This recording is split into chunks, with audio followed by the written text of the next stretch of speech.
and I'm also heading to Costa Rica after this, so it's going to be a short meeting. I'm just telling you right now, so it's going to be real short. Here's your packet. Look at it. Hope it looks good. Excited about deacons. Let's pray, right? In front of you, you should have a packet. Some of you have asked to couple share, so if you can couple share for me, that'd be great. You have the agenda, and then behind that will documents that will kind of flow with our time together for the next 45 minutes to an hour here. Feel free to get up at any point, grab drinks, food, etc. This is also going to be recorded.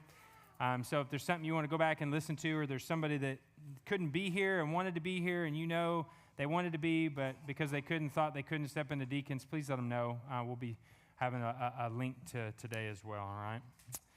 So first, we're going to do a little bit of review, deacons at Charis. A lot of this was covered in the sermon, so I'm not going to spend a whole lot of time here. There's a few things that in the sermon, because it was a Sunday morning, as always, I pulled back on, that in this meeting I want to dive into a little bit deeper. And then we're going to spend the majority of our time going, okay, what does it really mean to step into the process, number one? And number two, what am I really committing to if I step onto one of these 8 teams? In other words, what are the details of those teams, which I think is going to help you as you're considering stepping in to our diaconate. And then at the end, we'll give you some key dates to keep in mind. Your entry point from this meeting is simple. You show up to the first class and you're in. Okay, this is where it gets a little bit different than elders, is where elders, we've had probably lots of conversations leading up to the actual stepping into the process. And then through the process, there's more clarification maybe that comes, and we had a few elders who started the process that didn't finish all the way through, right? So that's going to happen in that process as well. That's going to happen a lot more in the deacon process. In other words, we're going to start the process together, and through the process, we're going to determine if, things like qualifications, things like maybe aspiration, what team's best, what team's not best. Maybe I shouldn't be a deacon. Maybe I should just serve on the team. Other things might come out like, actually, you know what? I think I actually am aspiring to eldership, and then that would transition somebody. Remember, because we've said that we don't want deacon to necessarily be a stepping stone.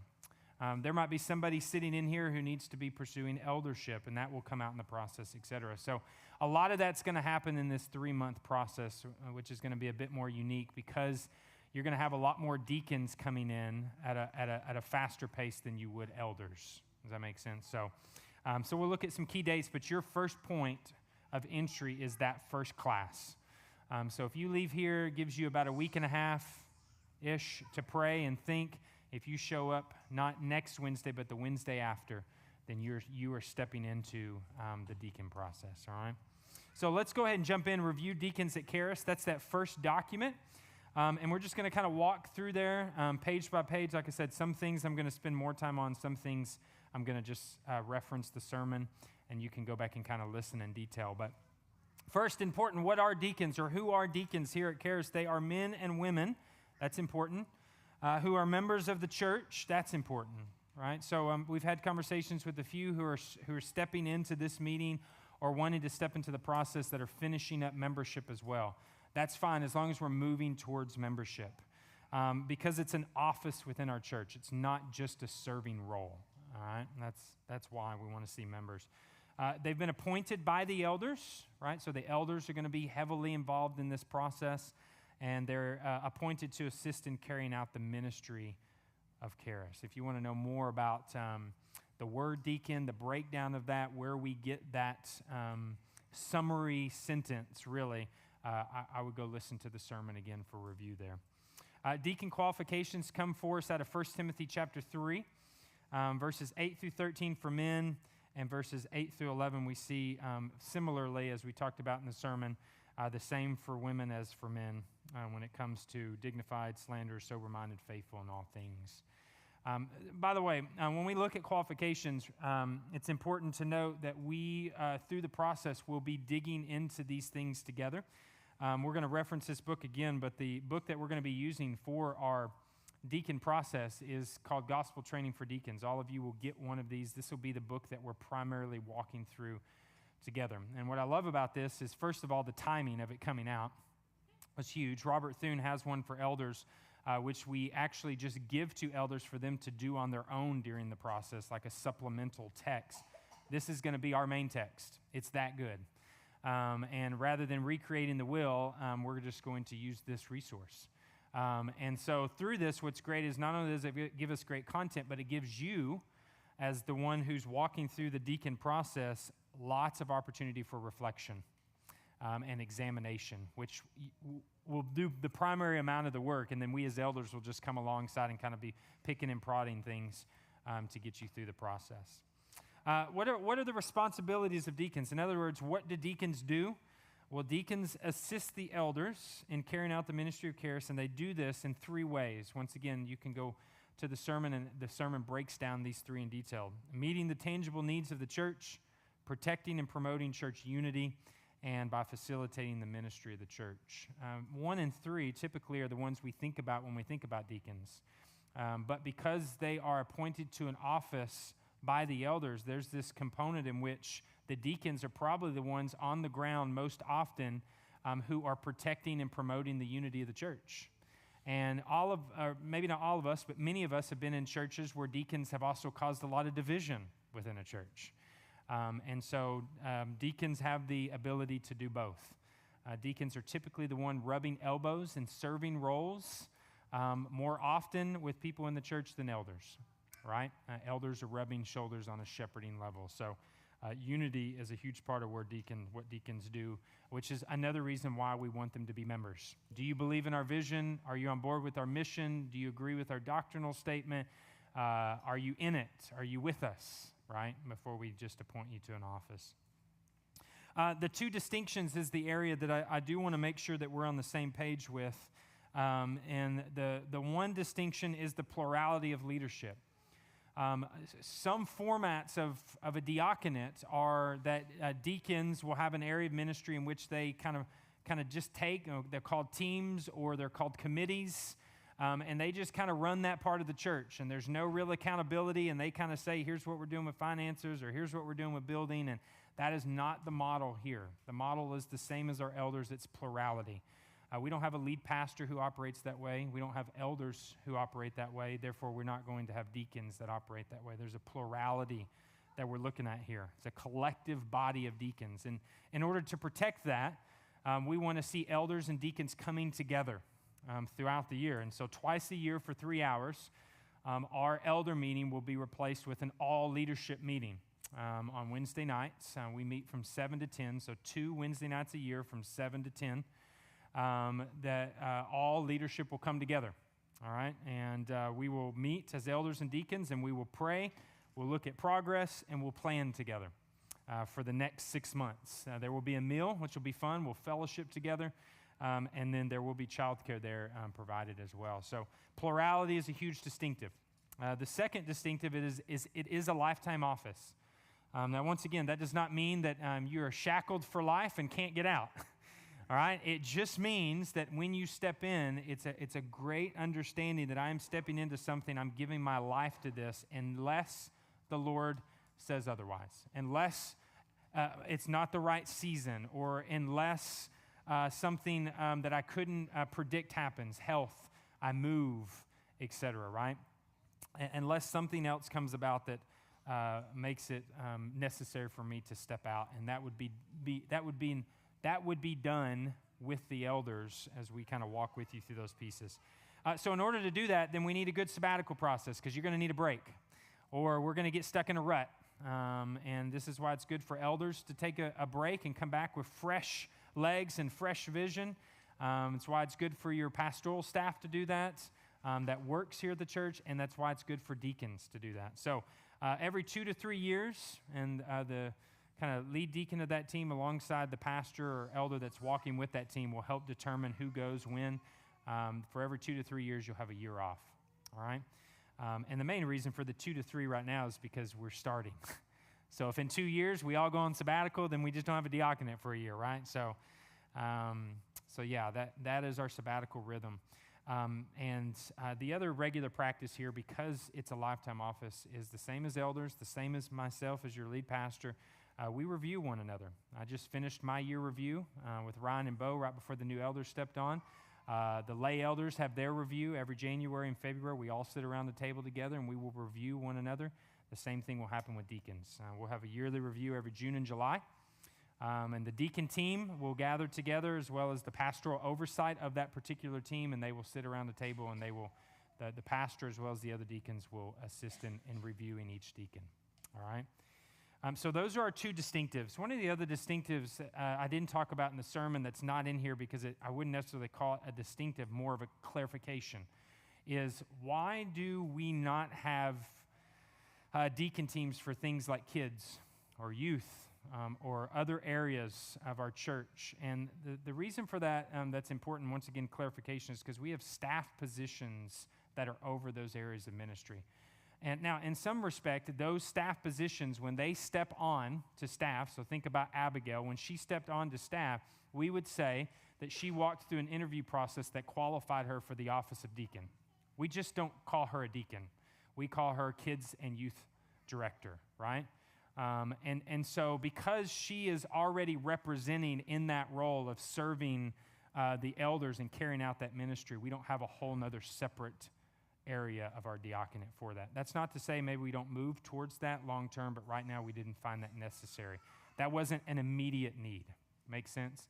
And so once again, not necessarily a distinction, but a clarification. I've gotten that question 3 or 4 times about different ministries in our church. That would be why. All right.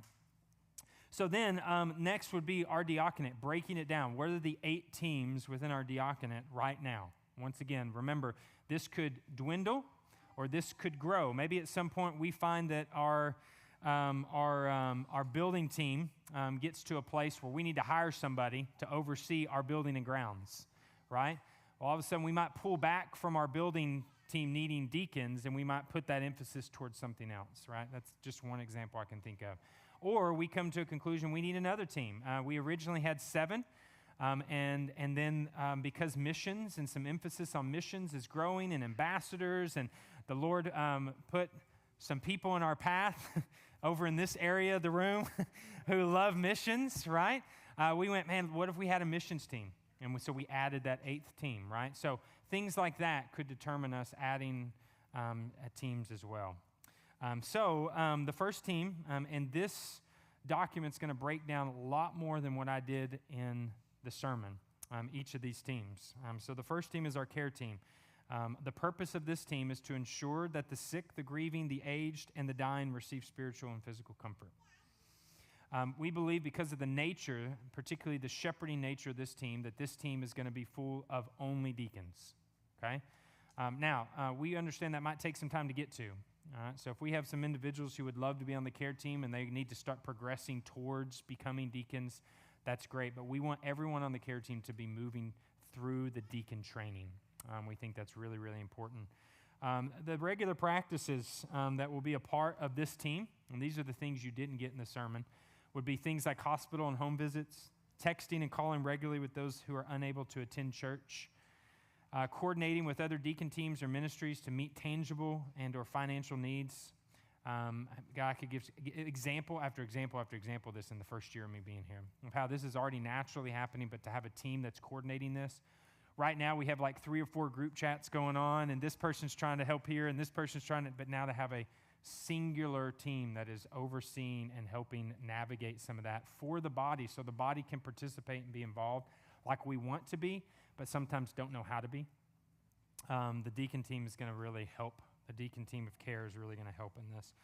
I'll be the immediate staff oversight of that team. The second team's benevolence. The purpose is to receive, manage, and disperse a fund for benevolence both inside and outside the church. This team, by the way, is going to be in close partnership with the outreach team because we now have an outreach ministry. Because there's a lot of ways that we could partner with, and there's things that they can provide that would require us not to provide money for, or other partnering things that we can partner with having that ministry attached to our church. Once again, the rest of these teams are 1 to 2 deacons, and here's what that means. This is clarification too. I got this question a lot. That those 1 to 2 deacons are leading that team. And then they are recruiting people to come onto their team, whether they're deacons or not. At the same time, our hope is that if you are jumping onto a team that's overseen by deacons, that the Lord would move you into the deacon process. I don't think it's at all a negative for anybody and everybody to go through the deacon process, right? And so that would be our hope, right? But that's not what has to happen. We want to see members also being able to serve on these teams within our church. Yes?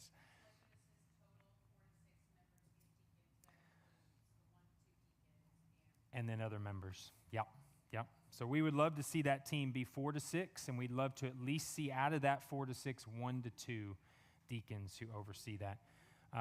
Ideally, you would love to see in the plurality model 2 deacons and then a team of 4 to 6, right? But we understand in starting out, that might not be where we start. That's where we would like to head. Great question.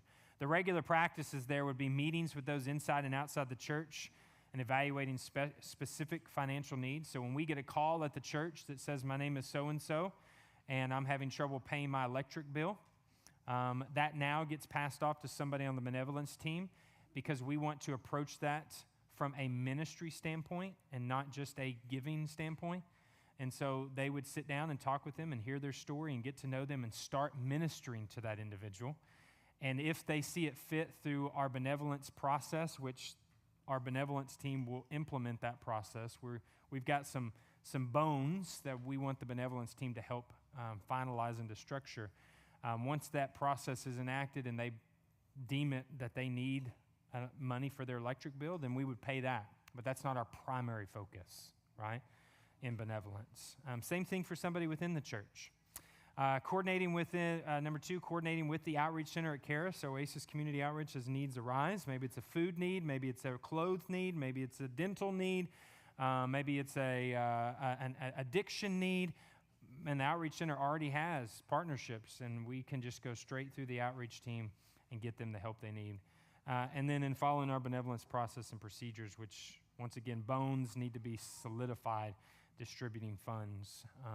Right now, I think we've got $13,000 to $15,000 in a fund that's been growing over years for our benevolence.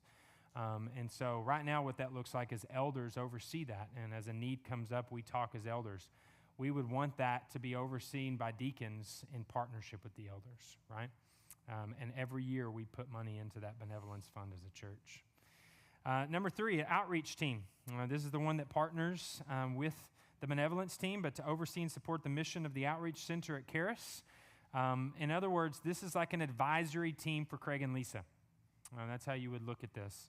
1 to 2 deacons would oversee that team, and then we would love to see 4 to 6 in total. And Craig and Lisa would kind of determine who would be best fits on that team. Regular practices would be you would go through the volunteer training. You saw the 2 dates this morning. Those will be regular dates each fall, winter, and spring. Help establish goals and priorities for the ministry, assist the director in setting the annual budget, assist the director in being a face of the ministry in our community, guide, support, and promote all fundraising activities, and provide accountability through review of financial audits, review of the director and co-director, etc. The other big piece of this is if the director and co-director, say Craig and Lisa, say, I think we've run our course, we're done, then that team essentially keeps that ministry rolling and finds the new director and co-director as well, right? So as an entity of our church, we want to see that function through our diaconate, right? Our finance team, the purpose of our finance team is to oversee the creation of and manage the yearly budget and other financials of Charis.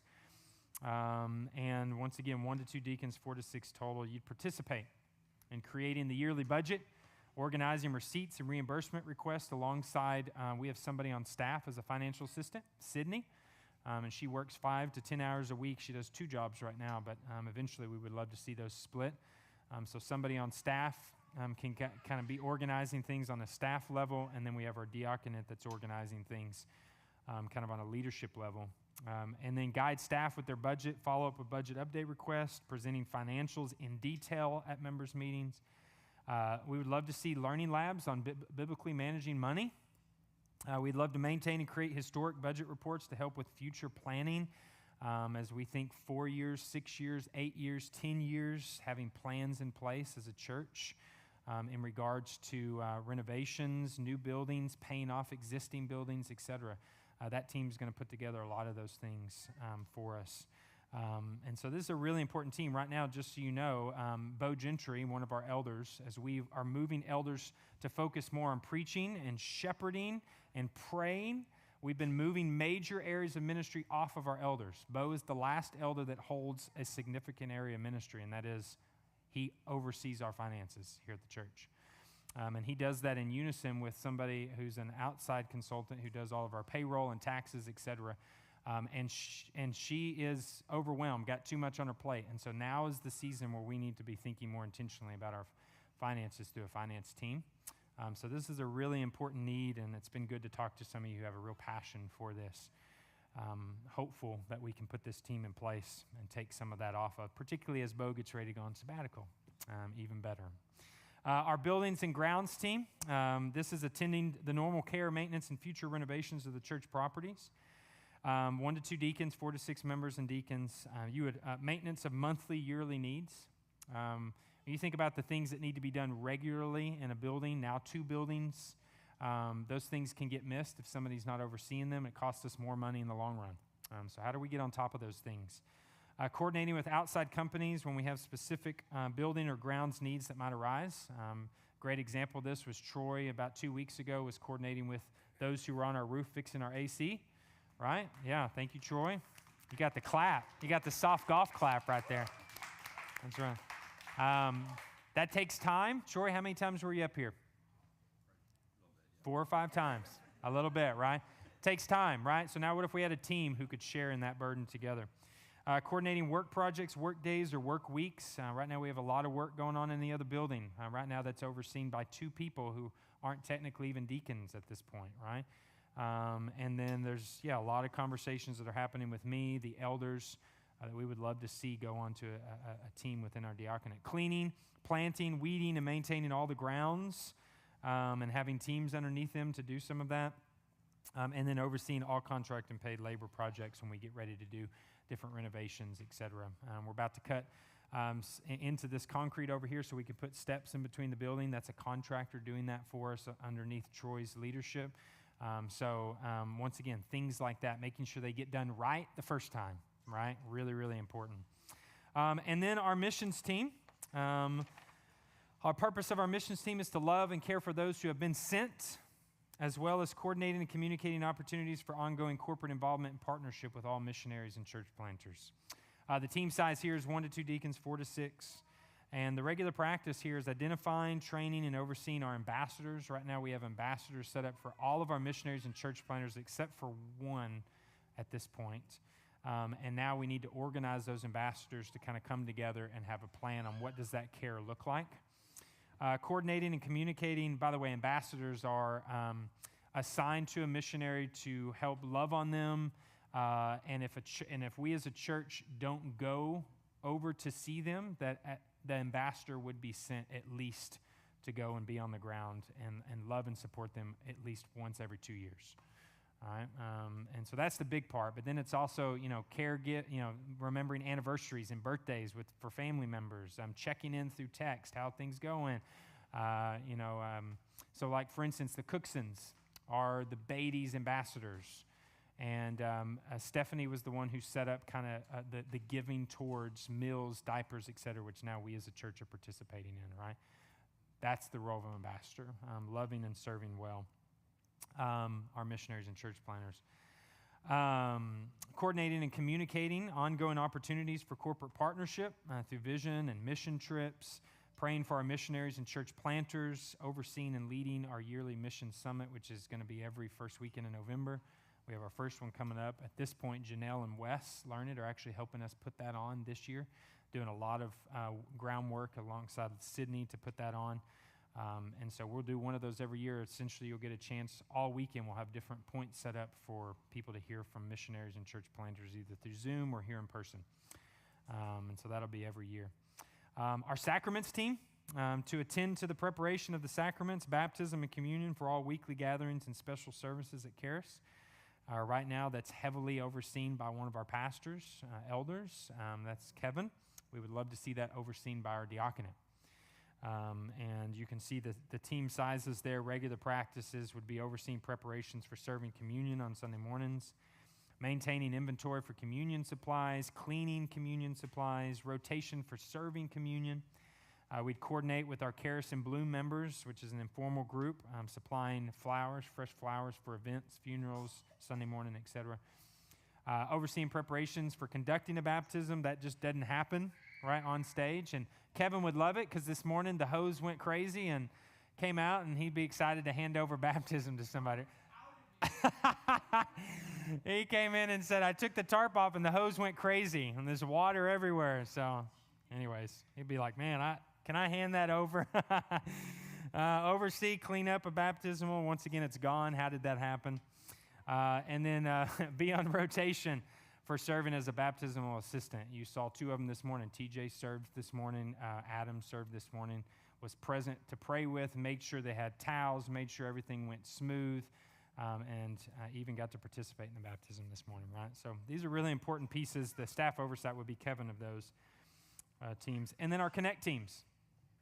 To create a welcoming and safe environment at Charis through parking, greeting, hospitality, ushering, setup, tear down, and security.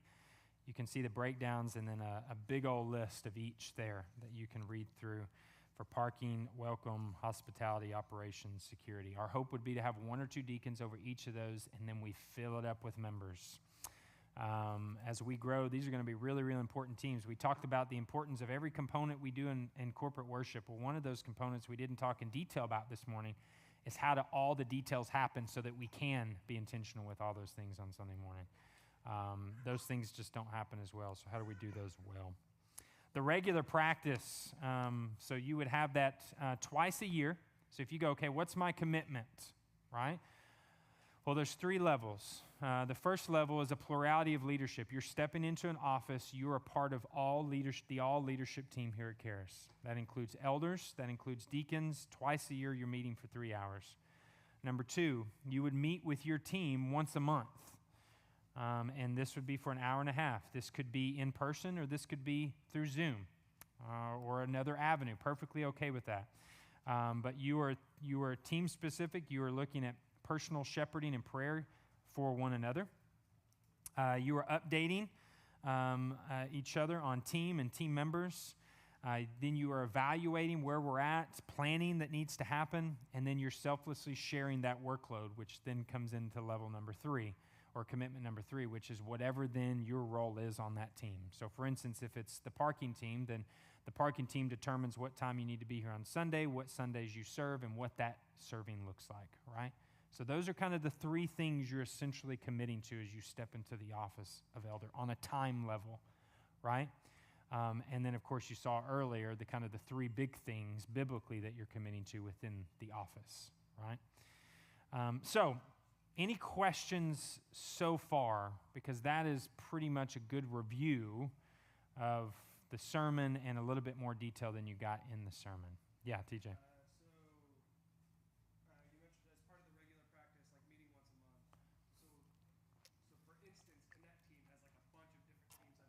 Yeah. Each of those individual teams meet once a month, or would the entire Connect team? That's a great question, and Kevin and I probably need to really talk through that. There's probably 2 ways you could go about that. You have all the deacons meet, right? And they're planning together with Kevin once a month, and then they're distributing that back to their teams. Or you're doing each team is meeting individually, and then Kevin is following up maybe with each of those deacons. So I think that's a unique one. I think Sacraments is probably similar of just going, how do we do that and not have meetings upon meetings upon meetings? Great question, and Kevin and I will kind of discuss through and figure out what that looks like. Any other questions so far on teams? Yes. No, you're good.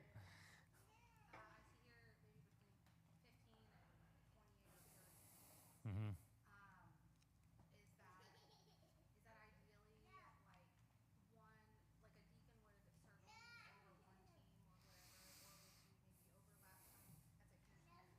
Yeah.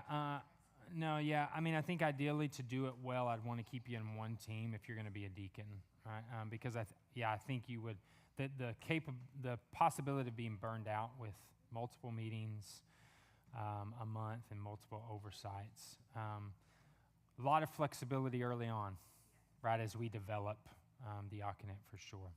So. Mm-hmm. Yep. Yeah, I've had that question several times as well, and I would say that, to me, that's a little different. That would be like somebody serving in kids and parking lot, but you're on two different rotations and you're not on the same Sunday. I think, yeah, absolutely. We're definitely still at a size of a church where we're going to need that, right? So, absolutely. But I think deacons, I would love to be at a place where we could, even if we have to hold off on one of them being a part of our diaconate for a little longer, to keep you in one team for sure. That's a great question. Yeah. I have two questions. Yeah, please. So the first question is, why with the Connect team are like several teams put together into one? Does that signify something different with the Connect team as opposed to the other teams which you broke apart? Yeah, can maybe help me understand question just a little bit more, Abe. Yeah. I was just curious about the organization because you had a unique section about some other teams like the benevolence team, the care team, the communion team, but then you grouped a lot of areas together into the Connect team, and I was curious, does that mean something different, or why were those not put into each of their own teams? Yeah, so the question, we're recording this for some, and so the question is why is the Connect team not broken off into parking as its own team, hospitality as its own team, but they all fall underneath one big umbrella? And I think the easy question to that is because we have somebody, particularly staff oversight, that's overseeing that large ministry, Connect. And so those teams naturally fall underneath this pastoral oversight already, and so breaking each of them down in their roles on Sunday morning, but ultimately they fall under one umbrella of our church, which is Connect. So, yeah, it's a good question. Do you have another one? Yeah. And my second question was, so what happens to all the people who are leading any of these teams currently? Do they have to become deacons, or is that their choice? And how is that related to them leading the team? If they want to keep leading the team, do they have to become a deacon, or what's that look like? Yeah, another great question. The question was, what happens for people who are already serving in that role, if they are leading that team, do they have to become deacons? The hope is most of the teams that already exist, those people who are leading those teams have already had conversations with Kevin or I to start moving towards becoming deacons. It's also why some teams at this point did not become a part of the diaconate, because we didn't feel like they at a point could step into the deacon process yet. So the hope is, yes, they're moving towards that. If that's not the case, the beautiful part is you still have pastoral oversight over that team, just as it's operated at this point, until we can find a deacon to be over that team. But yes, if the individuals who are leading those teams, we've essentially said we believe these should be deacons. So let us help you move towards that, or let's see if somebody else can step into that, and then you just be a member and help lead with them. So, great question. Yes?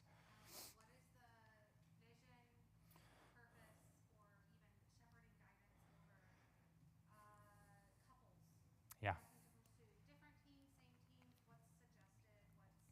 Yeah. What's best for couples? Should they lead the same team or separate teams? We would love to see couples serving together in the same team. That's ideal. But we also there might be different gifts and different skill sets that need to be broken apart. And I think that we can do that as well. So tons of flexibility there, for sure. Yeah.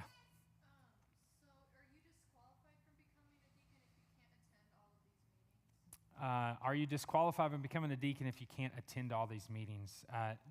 No, definitely not. I mean, I think equal to elders, there are times that we can't attend a meeting for whatever may come up. But if you look at that and go, okay, if I know that all leadership meetings are going to be on 2 Wednesdays a year, and Wednesdays will never work for me, then you probably would need to go, this might not be the right time to be a deacon, right? But if life is happening, right, and we've got monthly meetings and there's 1 month that something comes up and I can't be there, no, definitely doesn't disqualify you. You as a team would just work together and communicate through those details, just like if you were serving on a team, for sure. I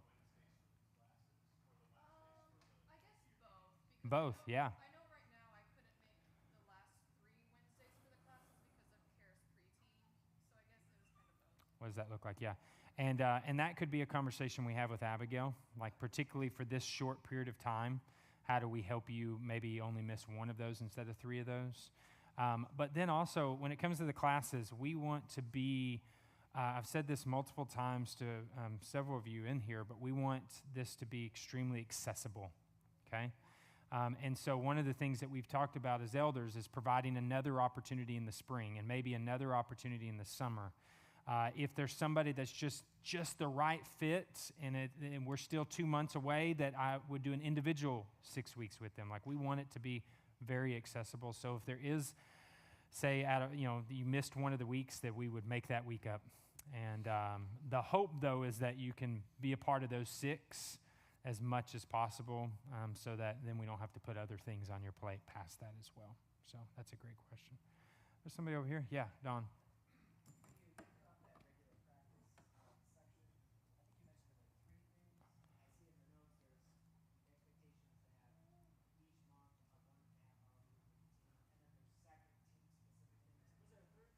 The third was the all leadership twice a year. Yeah, that Wednesday night, 3 hours, twice a year, that elders and deacons would come together. Yeah, and that would just be the deacons. That would not be all the members of the team, right? And then the other 2 are you and your team, with the monthly meeting and then executing what happens in the ministry. Yeah, George. So on those monthly meetings, are you expecting the elders that are overseeing the teams to be involved in that as well, or is that just the deacons and their teams? Yeah. Monthly meeting, are we expecting the elders to be involved every month as well? Not every month. Early on, probably more. Maybe once a quarter, just to kind of give, pop in, see how things are going. But more often, so say missions team, I would be talking with the deacon who's over the missions team pastorally. Hey, here's some things that we as the elders have been talking about. Then they would take that into their meetings and operate and run those things. Yep. Yeah, no, good. The prayer team. Yes. Where does that fall in church structure? Yes. Yeah. Yes. Where's the prayer team fall in church structure? Right now, that falls underneath Kevin. Most likely that is going to be a part of the diaconate. It's just not at this point. That falls underneath one of those things where it wasn't the right time for the person leading it to step into the process, but we really think that person needs to lead it. So being patient. Yep. Yep. Yeah. Following on that question, Yeah.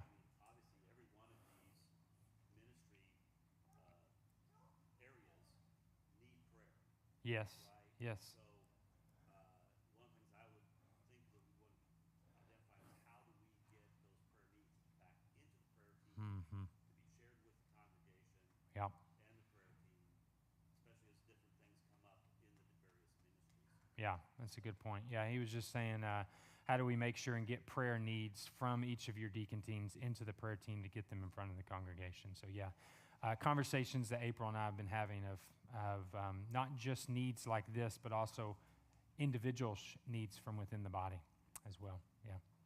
Any other questions before we spend the remainder time talking about what the classes and process is going to look like? Okay. So then the appointment of deacons, and what I'm going to do here is I'm going to just briefly kind of give what the process is going to look like, but we're going to dive more into the sheet that you haven't seen yet on a Sunday morning and heard about, and that's the actual outline and weekly schedule of what the process is going to look like for you practically, all right? So the appointment of deacons, you're already here, right? You're in this meeting. Typically, this would be a class that we would be offering at least 2 or 3 times a year that anybody could step into throughout the year and just hear more about. We didn't do that this time because we did 2 sermons on it. That was essentially the extension of what a class would look like. So this is just a meeting for people who are already interested, and we've known that. We've talked with you. We've had conversations, etc. So it's going to be 3 months. Right now, there's going to be 2 options of that, September, November through December. The reason why we put that is typically because one of the weeks falls either at the end of November or beginning of December, depending on the year. So you kind of have one that leaks into December every other year. And then February, April, May, kind of same concept there. But it is a 3-month. It's sessions and in everything that happens within there. There's two components to that. One is the classroom. There's 6 of those, 6 to 7:30. Those will be on Wednesday nights. And those will happen actually right before our elder meetings. And that allows, one, some simplicity at this point, since I'll be doing those. That might not always be the case. But also, if our elders want to pop in and be a part, it's not another night for them. That's why we chose that night. A month and a half of that is going to be an hour and a half of biblical training, which once again, we're going to be walking through gospel training for deacons. And then there will also be a month and a half where worked into that, there will be an hour and a half of actual training within the team that you're going to be a part of, right? And so childcare is provided for all 6 of those. Once again, we want to make this accessible. We really do want couples being able to serve together, at least couples being able to serve within our diaconate, even if they're in different areas. So we want to help in that way. And then equally a part of that is there will be a one-on-one. And that will happen one time or more if necessary, right? And this will be with one of our elders. So each elder will be assigned X amount of deacons, and they're going to have a 45-minute one-on-one with you. And they're going to dig in. Once again, plurality, we want to make sure it's not just me going, hey, these all look great, right? But the elders are a part, and they're digging into your lives and stories. And mainly what they're going to be doing there is they're going to be looking at qualifications, just making sure there's nothing there. Hey, maybe some more time. Let's look at how we can disciple through these pieces before you just jump into an office and take on the load and weight of an office in our church. And then identified areas of growth. Hey, here's some things I think as you step into this role and you lead, be great for you to grow in. And then they can follow up with you if necessary with another meeting, or that just becomes a follow-up as you step into the office, right? By the way, this is the same thing that happens with elders. All of them know, we had conversations about here's areas that you need to grow in. And then myself or other elders are following up with them as they've stepped into the process and working on growing in those areas, right? Same thing with me. Here's your year review. Nick, here's the areas we'd love to see you grow in the next year. And the elders are following up with me on those areas as well. So once again, plurality across the board. Towards the end of the 3 months, the elders will determine then which potential deacons to present to church members. I think that's important. Once again, just stepping into the process doesn't mean that you're a deacon, right? Same thing with the elders. Just stepping into the process didn't make them an elder. Then we'll present you at the November's members meeting, which I think is November 17th or something like that. And then church members will have 2 weeks to present any concerns to the elders. We'll have the same process we did for elders, where there will be an accountability to that process. We're not just believing the conversation happened and it went well. And then finally, the elders will lay hands on a Sunday morning in December. All right?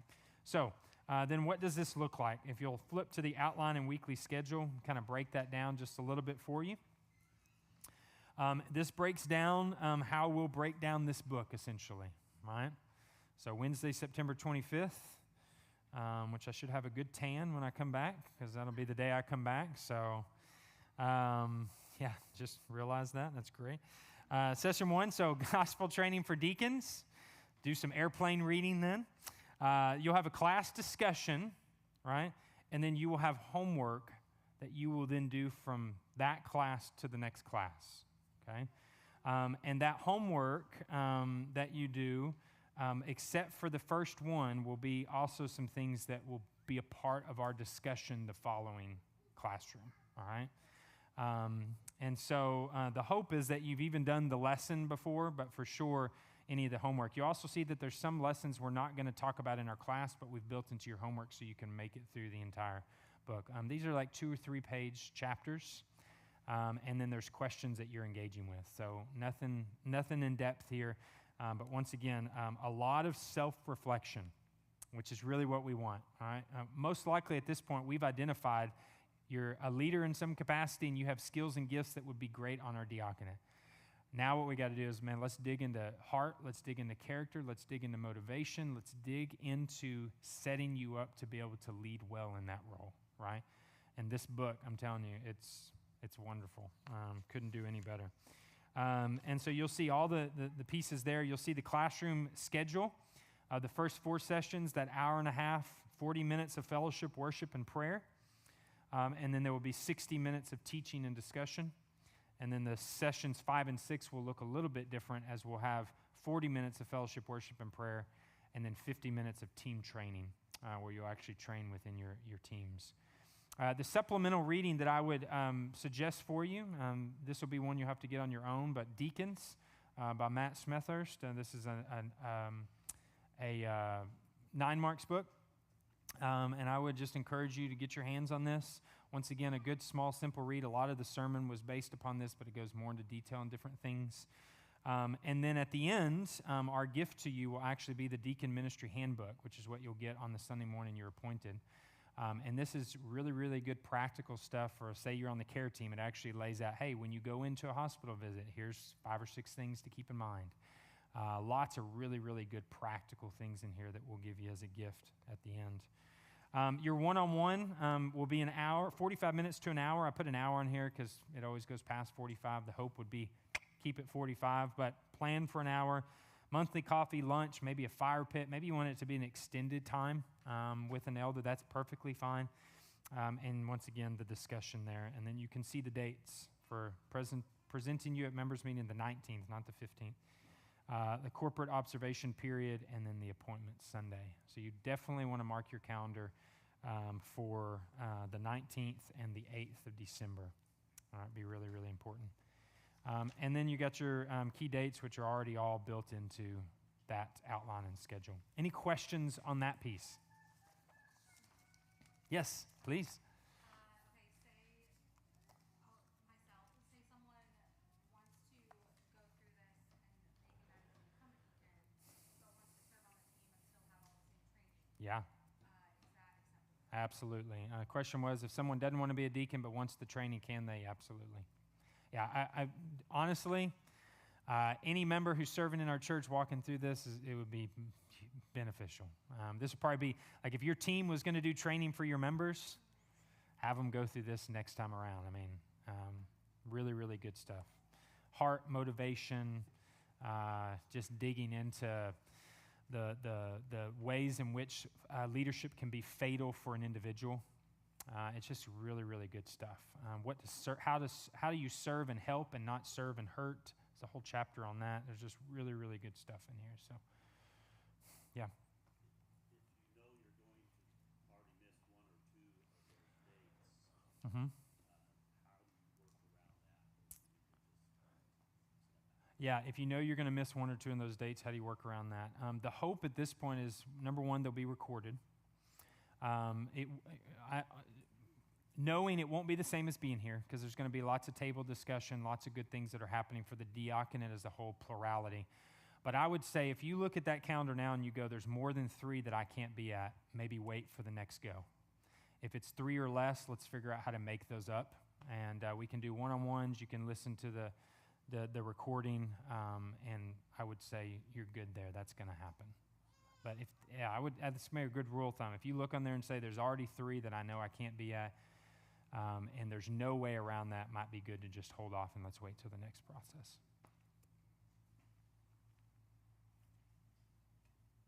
Any other questions on the outline and weekly schedule?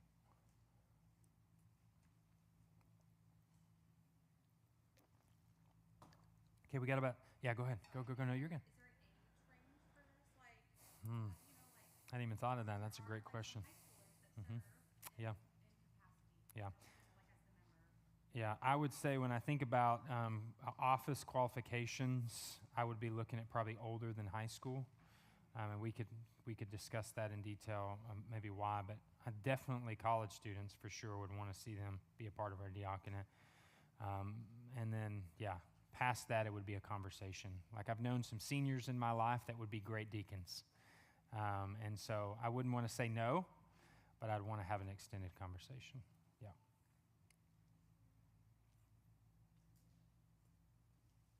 Any other questions on anything? We got about 7 minutes, because I'll close this, and then you can come ask me individual, but anything else you want to get out here? Yeah, Colin.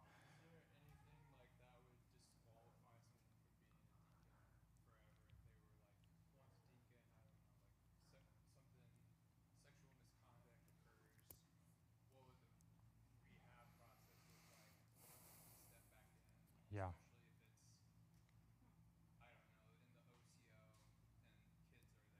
Yeah.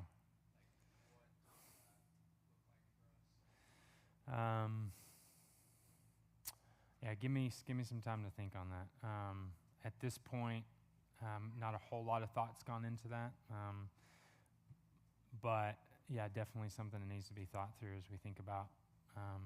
We have some processes that we've talked about as elders for elders. The question is, what would be the same for deacons, and what would need to shift because of the difference of office, et cetera. So follow back up with me on that, and then I'll bring that to the classrooms, and we can talk about that in the classrooms.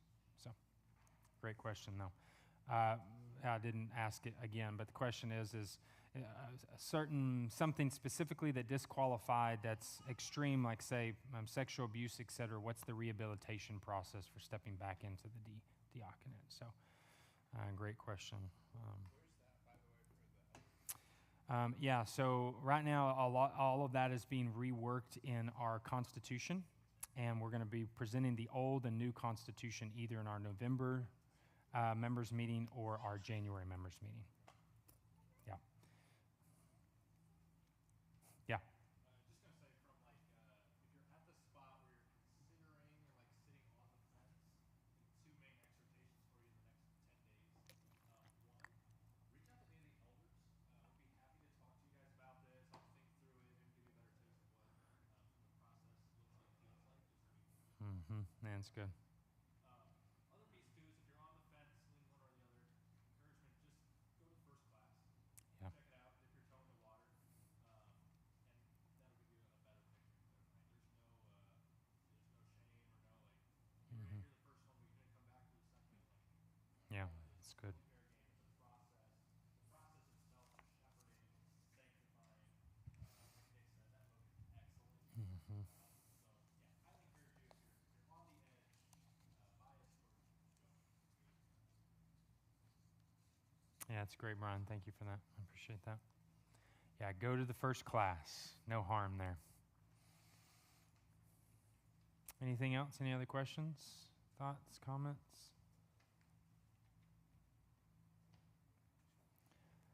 Hey, we prayed for 30 to come to this meeting. That was our prayer as elders, and the Lord was good and faithful. And so now the prayer becomes simple. Same thing it was for the elder process. Give us clarity and give you clarity. And so that's what I'm going to pray over you. All right? Father, thank you for this time. Thank you for those who are in this room. Father, thank you for answering a very simple prayer. God, give us 30 or more in a class or in a meeting. God, that would be the next step to hear more, to dig in. And Father, now we're praying the same thing we prayed through the elder process for 6 months. We're going to pray for clarity. Father, that you would give each individual in this room clarity. You would give us as elders clarity. God, you would give the congregation, when they step into their part of the process, clarity, so that on December 8th, as we lay hands on a group of deacons to step in and form our diaconate, it would be the right deacons for this moment and this time in the life of Charis. Father, we're asking that you would do that in the name of Jesus by the power of the Spirit. Amen. Hey, thank you guys for being here and giving more time this afternoon. If you have any questions, come find me.